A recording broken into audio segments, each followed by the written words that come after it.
Gracias, Ezequiel. Sí, bueno, tenía un poco ganas de comentarles qué es lo que está pasando con el consumo y tratar de poner un poco en claro los números, porque hay muchos números circulando.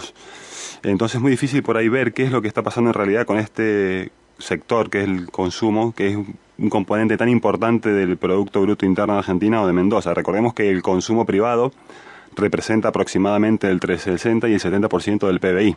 Y esto es así, digamos, en muchos países, no solamente en Argentina. Por eso hay mucha gente o muchos economistas que aconsejan que el gobierno, digamos, apunte al consumo para tratar de levantar la economía. El problema es que el consumo muchas veces te sirve para arrancar la economía, pero no para mantener ese crecimiento en el largo plazo. Para eso se necesita el tema de las inversiones, se necesita contar con inversiones, y a eso es lo que estaría apuntando el gobierno nacional. Bien, pero básicamente, viendo lo que está pasando con el consumo, el INDEC publicó hace un mes la evolución del consumo en el primer trimestre del 2017 comparado con el mismo trimestre del año 2016, y los resultados mostraban que el consumo privado, es decir, el consumo de las familias, había aumentado apenas un 1%.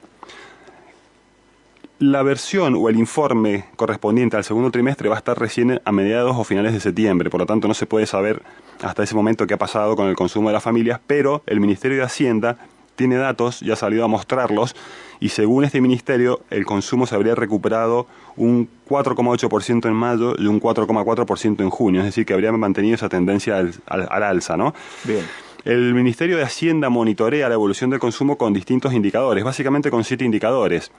Estos 7 indicadores son el patentamiento de autos, patentamiento de motos, la ocupación hotelera, pero de los residentes argentinos, es decir, los que se desplazan internamente en nuestro país, la cantidad de litros de nafta, la cantidad de litros de gasoil vendidos y la recaudación de impuestos ligados al consumo, básicamente el IVA. Todos estos indicadores ya están mostrando señales positivas desde hace un par de meses. Sin embargo, hay dos que todavía están en terreno negativo o en color rojo.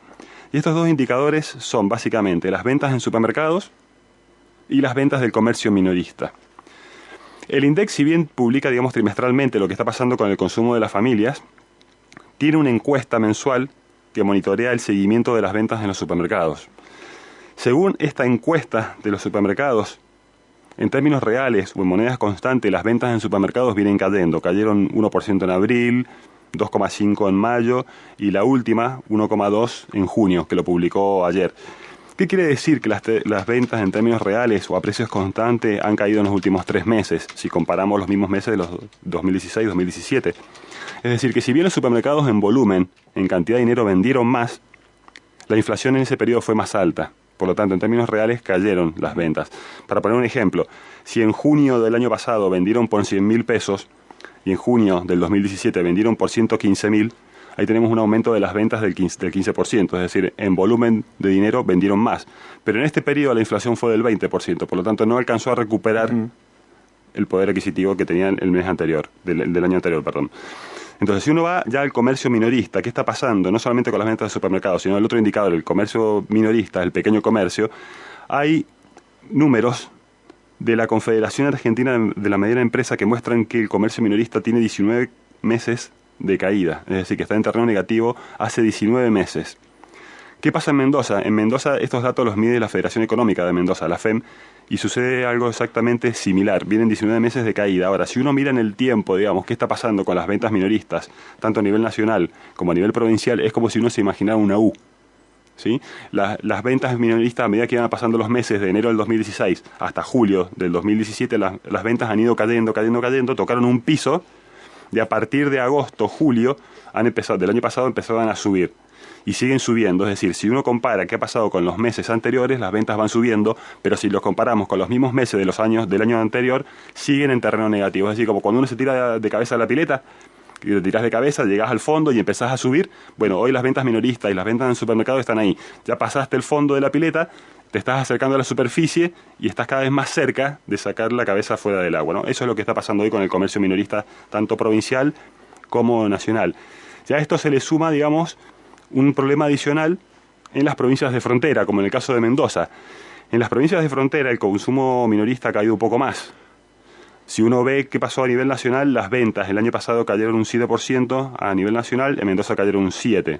En lo que va de este año, de enero a julio, a nivel nacional las ventas han caído un 3% y en Mendoza han caído un 4%. Y esto se repite en todas las provincias de frontera. Justamente ¿por qué? Por la cercanía con Chile, con Paraguay, ¿sí? Con los países limítrofes donde es mucho más barato comprar. Entonces no solamente es un problema de cercanía, la cercanía facilita o abarata los productos, no es tan difícil cruzar a Chile para comprar y volver. El tema impositivo también hace la diferencia. Entonces mucha gente ha optado por ir a consumir a los países vecinos y otra gente ha optado también por dejar el supermercado y acercarse a los mayoristas, a los mercados de concentración o a los locales de proximidad, es decir, al almacén del barrio. Claro. Entonces, esto lo que está haciendo es poner estrategias en juego y ya se han puesto estrategias por parte no solamente de los gobiernos provinciales y nacionales, sino por parte de los supermercados. Hubo una estrategia por parte de los gobiernos provinciales que en las provincias de frontera, como el caso de Mendoza, se largó un programa que se llama 12 cuotas, todos los rubros, todos los días. Es decir, que todos los departamentos que estén cerca de la frontera dentro de Mendoza y de las demás provincias limítrofes pueden vender todos sus productos en 12 cuotas con tarjeta de créditos y sin interés. ¿Esto es para qué? Para retener al consumidor, es decir, para que el mendocino no cruce a comprar a Chile o no sé, los formoseños no crucen a Brasil o a Paraguay, etcétera. Entonces, esta es una de las medidas importantes que se ha tomado y que es para proteger al comercio local. Otra de las medidas las están tomando, o estrategias básicamente, las están tomando los grandes supermercados. Esta semana hay 2 supermercados que han alargado estrategias muy agresivas. Un supermercado, una cadena de supermercados se comprometió a tener 400 productos más bajos de sus precios de toda la zona. Es decir, ha salido a competir con la cadena mayorista. Y otro supermercado la semana pasada anunció el congelamiento de 1.300 productos por 6 meses. Es decir, acaba de fijar el precio de 1.300 productos hasta enero del 2018. Y básicamente estas cadenas han apuntado a productos que conforman la canasta básica alimentaria de las familias. Es decir, estos productos están dentro del 80% de los productos que más consumen las familias. Por eso son medidas muy importantes y han salido ¿a qué?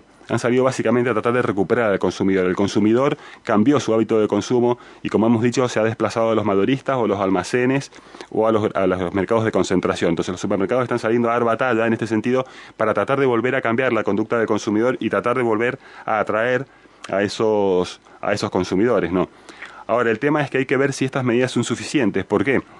A pesar de ser medidas muy agresivas y además de que el poder adquisitivo del salario se viene recuperando desde hace un par de meses de manera muy lenta y muy gradual, porque recordemos que los salarios ya empezaron a ganarle a la inflación en aquellos sectores donde existen convenios. Recordemos que no todos los trabajadores están sujetos a paritarias. En aquellos sectores que están sujetos a convenios ya los salarios les están ganando un poco a la inflación. Entonces es muy importante porque estas medidas agresivas más la recuperación del poder adquisitivo de los salarios está haciendo que la gente empiece a sentir un poco una mejora en el bolsillo y puede volver a consumir, no solamente en los supermercados, sino también empezar a comprar en Argentina, en Mendoza y no en los países limítrofes. Ahora, para que esto tenga éxito hay que tratar de tener en cuenta 2 factores. Por un lado es la presión fiscal que tenemos en Argentina, que eso hace que la gente muchas veces vaya a los países limítrofes, y este tema ya lo hemos mencionado en programas anteriores, está en estudio y se va a implementar recién a partir del año 2018, que es muy importante, una reforma tributaria integral para bajar esta presión fiscal. Y el otro tema es tratar de disociar el movimiento del tipo de cambio de los precios. Recordemos que la semana pasada, cuando subió el dólar, los supermercados se quejaban de que sus proveedores les habían entregado las nuevas listas de precios con incrementos de los productos. ¿Por qué? Porque había subido el dólar. Entonces, hasta tanto no separemos movimientos del dólar con traslado a precios, digamos, estas estrategias van a ser difíciles de que tengan éxito. Pero en este último caso, Pablo, ¿realmente el movimiento del dólar se trasladaba a los costos de los proveedores para que ellos aumentaran los precios a los supermercados? El dólar tiene impacto en algunos productos de manera directa. Es decir, por ejemplo, en el combustible impacta automáticamente, por lo tanto te aumenta todo lo que es el transporte, todos aquellos productos que tienen que trasladarse. También impacta en aquellos productos exportables, porque si vos sos un productor mendocino que vendés tu producto al exterior y el dólar ahora a vos te subió, digamos, es más rentable seguir vendiendo afuera, o por lo menos vas a querer tener la misma rentabilidad en tu mercado interno, entonces te va a llevar a subir los precios. Pero no todos los productos deberían verse afectados por el incremento del dólar. Lo que pasa es que muchas veces por el desconocimiento, se sube el precio en muchos productos y eso termina impactando en el bolsillo del consumidor. Bien, bien. Después mencionaste, Pablo, el tema de la caída en las ventas de los supermercados, o el consumo en realidad de supermercados. Esto se traslada directamente, porque digamos, uno dice, En algunos productos se entiende que quizá la gente lo haya dejado de comprar, que no sean de primera necesidad, pero si el mendocino dejó de comprar la leche en el supermercado, en algún lado la compra. ¿Se trasladó directamente la reducción del consumo del supermercado en un aumento en el mayorista, por ejemplo? Sí, hay consultoras que hacen informes con este tema y están mostrando que hubo un traslado, un cambio de hábito del consumidor que se ha trasladado a los centros mayoristas a comprar y al almacén del barrio. Entonces muchas veces ha dejado de comprar en los supermercados. ¿Por qué? Porque la gente es como que ya, digamos, se cansó de las promociones. Ya está cansado de lleve 3 y pague 2. No cree ya en las promociones, sería más que Exactamente, se cansó. no cree, está cansado. ¿Por qué? Porque muchas veces no se cumplen. Entonces por eso estas dos cadenas han salido con estrategias totalmente distintas que no son de promociones, sino directamente atacar los precios. Bien. Pablo, ¿es válido hacer una relación consumo-inflación, caída de consumo, y qué impacto puede tener en el índice inflacionario? En realidad es al revés. Digamos, como la inflación todavía está presente en la economía, eso hace que el poder adquisitivo de la gente disminuya y la gente, digamos, tiene menos dinero para consumir. Bien. Clarísimo. Y otra duda que me quedaba, pusiste en el tapete el tema de las ciudades de frontera, y recuerdo algún anuncio aquí en el gobierno de la provincia, salió al cruce en su momento de la Federación Económica de Mendoza, o en buenos términos, pero advertir que no era tan fácil implementarlo, que es el tema de la zona franca, pero para vender al consumidor final, algo que por este último aspecto me parece que no es muy viable. Y eso es un tema muy complicado, es muy complejo, hay que ver si se puede implementar y cómo se implementa, porque, digamos, suena muy bien la medida, digamos que puede llegar a proteger al comerciante y al consumidor para que no se vaya al país vecino, pero su implementación es muy complicado, hay que ver cómo lo terminan implementando. Claro, bien. Bueno, sí, de todas formas tampoco hubo un anuncio muy concreto, digamos, se hablaba de la idea, pero... Exactamente, es una idea, digamos, una propuesta, un proyecto pero hay que pensarlo muy bien antes de lanzarlo y después de hacer marcha atrás. Claro. Hacer marcha atrás. Claro.